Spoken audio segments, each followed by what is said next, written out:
Some more analysis now here on RT and speak to John Laughland, the Director of Studies at the Institute of Democracy and Cooperation in Paris. So joining us live here on the programme. Thanks very much for coming on so quickly. Do you really think it's just as simple as all that, the issue of protecting France's economic interests?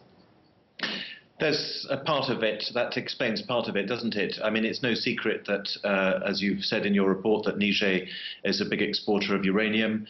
There have been discoveries of gas and oil in Mali itself. So yes, the energy factor explains a lot in international politics. But I think there are other factors as well. And I think the two main factors in this are France's own desire to strengthen her role on the international stage, in particular vis-à-vis her European partners, and also the American strategic plans for Africa. It's important to know that America, which strongly supports France in this Malian intervention, and who has sent Joe Biden, the Vice President, to Paris, even as I'm speaking to you now, America has plans for establishing a military presence and a military control over the whole of the African continent.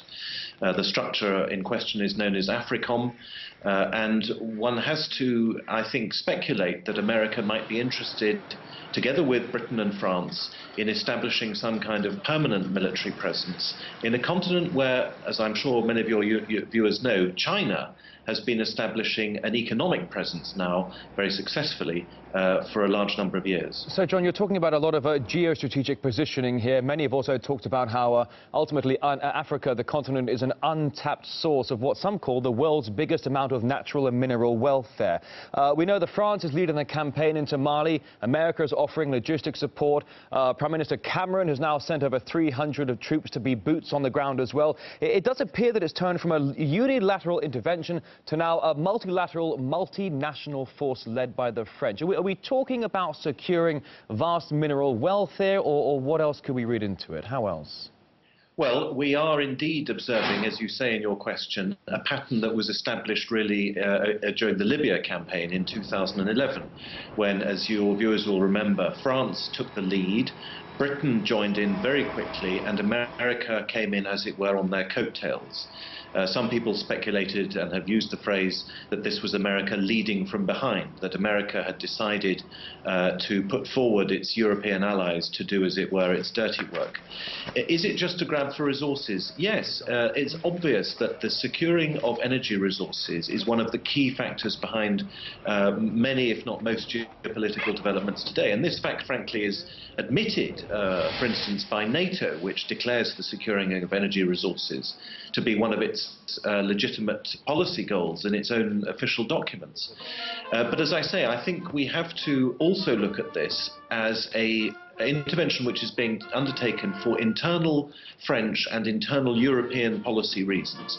France militarily, until 2011, when it attacked together with Britain and America, and indeed the whole of NATO, when it attacked Libya to overthrow Gaddafi, France had not had a very great military presence. And I think there must have been people in Paris who were wondering why the only militarily active country in Europe was the United Kingdom. The United Kingdom undertook a large number of military operations in the period from the late 90s. John, I'm so sorry. I do apologise. I just want to jump in here quickly because you're bringing up very, very interesting points about how, whether it's Western Europe or even America trying to get involved here at Mali. What about, you know, in the region, for example, Niger? We know we've got French troops on the ground there protecting a uranium mine.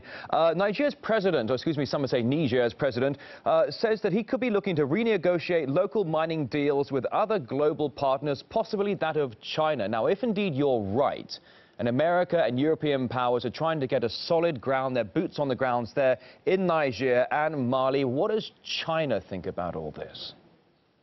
Well, I mean, there is a scramble for Africa, isn't there? China has been, as it were, peacefully colonizing Africa for a number of years. There are large economic interests, Chinese interests, all over the African continent, many of them connected with energy. And so if the president of Niger says this kind of thing, it is obviously a sort of brinkmanship. He's obviously trying to bid up the price between two rivals. That's why I say that, of course, the issue of hydrocarbons and uranium and other energy sources is a key and may even be the decisive factor. But as I say, there are also even broader strategic issues, including the desire, which I believe to be the case on the part of America, to have permanent military bases in Africa. It'll be like Iraq.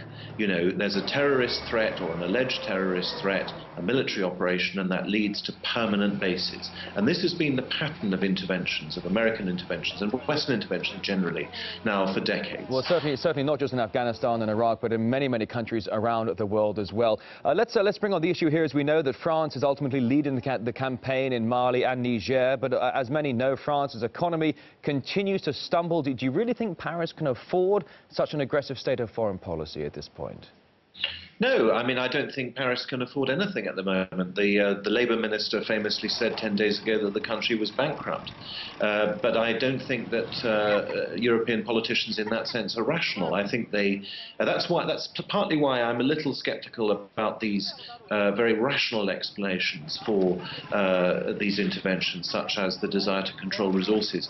I'm very often really more struck by the short-term nature of decision-making. And I think, as I say, that there could well be some rivalry, I'm sure there is, between Britain and Paris, between Britain and France on this. The idea is to beef up France's military profile on the European stage, and of course also to strengthen President Hollande's own standing within France itself.